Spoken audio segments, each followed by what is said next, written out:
Shutting down fear. In this recording, I want to talk about the consequences of shutting down fear.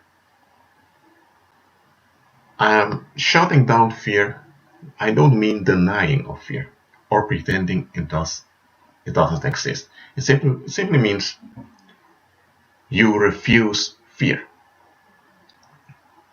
Okay? Let me say like this. If you are in a situation in which, let me say you're in a car and suddenly you see a tsunami coming, you sense danger. So when you realize the danger, you understand you need to get out of there. So when you have that adrenaline through your body, I'm not talking about that. Okay? Fear is that let me say this. Fear is that frequency upon which most people by default are operating. And it basically consists out of there is some outcome that you believe would most likely happen, but you don't want that outcome to happen. Or you're attached to some outcome that you want to prevent against all alternative outcomes. Well, it's basically like a carrot and a stick. You have a stick, that's the pain that's haunting you, and then you have the carrot, that's the relief you're aiming at. And so it's a duality. The stick represents no, and the carrot represents yes. The only way fear can remain is if there's duality. When you shut down fear, that means when you make a conscious decision, when you are determined not to be afraid and not to be frightened and not to be troubled in your heart, when you decide that you're going to trust the Lord completely, that you're going to trust His word completely, I'll tell you what's going to happen. You'll encounter resistance, both from within and without. Because look, if you've operated on the fear frequency, let me say for almost all your life, your body has become,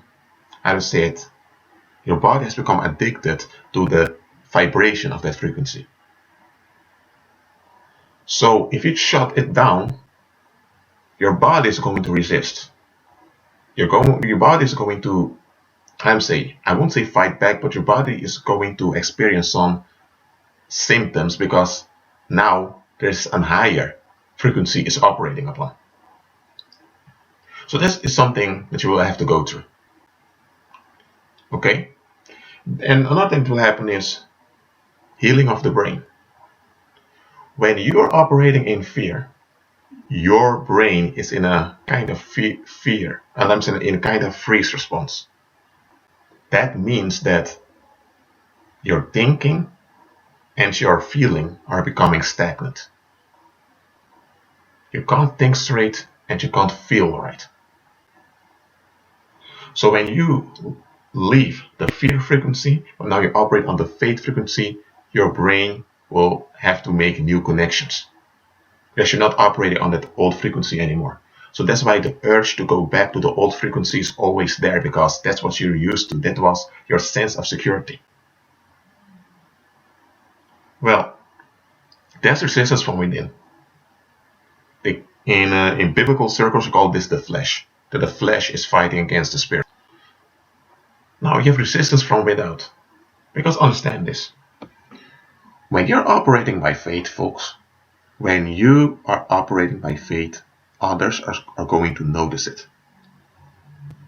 Even if you didn't tell them that you're operating by faith, even if you're not quoting scriptures and you're not openly coming out as a believer, they are going to notice that your vibration has changed.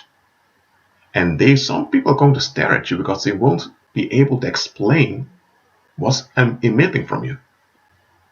And some will become quite hostile towards it. And there's another thing that's going to happen when you shut down fear. So you refuse to fear. What will happen is that Because you're not in a freeze, and I would say freeze response because you're not in that frozen state anymore, you'll be able to notice things that you didn't notice before. What you're going to notice is you're going to notice the inner impoverishment that there was inside of you when you were still operating on the fear frequency. But because you were on the fear frequency and you were blinded by it, you didn't notice the inner impoverishment. But now you do notice that darkness it was on the inside. Not only that, now you're also going to notice the darkness of other people. Now you're going to notice how afraid many people are. Fear isn't just you becoming frightened, screaming, and running away. Avoidance can also be an expression of fear. Rage can be an expression of fear. Addictive behaviors can be an expression of fear. There are many phases of fear. But beforehand, you could not identify what it was. An expression of fear. But now, you see it clearly. You're going to notice the impoverishment of the population around you. You are also going to remember memories that were repressed. Painful memories that your brain has basically locked away. You're also going to face things that you didn't want to face before. Because now you're not afraid anymore. So now you're not running away anymore. It is when you shut down fear by agreeing to walk by faith, it's then that you are walking in freedom. It's then that you are beginning to live. It's then that you are operating in life and in abundance. Well, people can write books about it, but the way for you to, let me say, the way it works is that you have to live it. You have to walk the walk.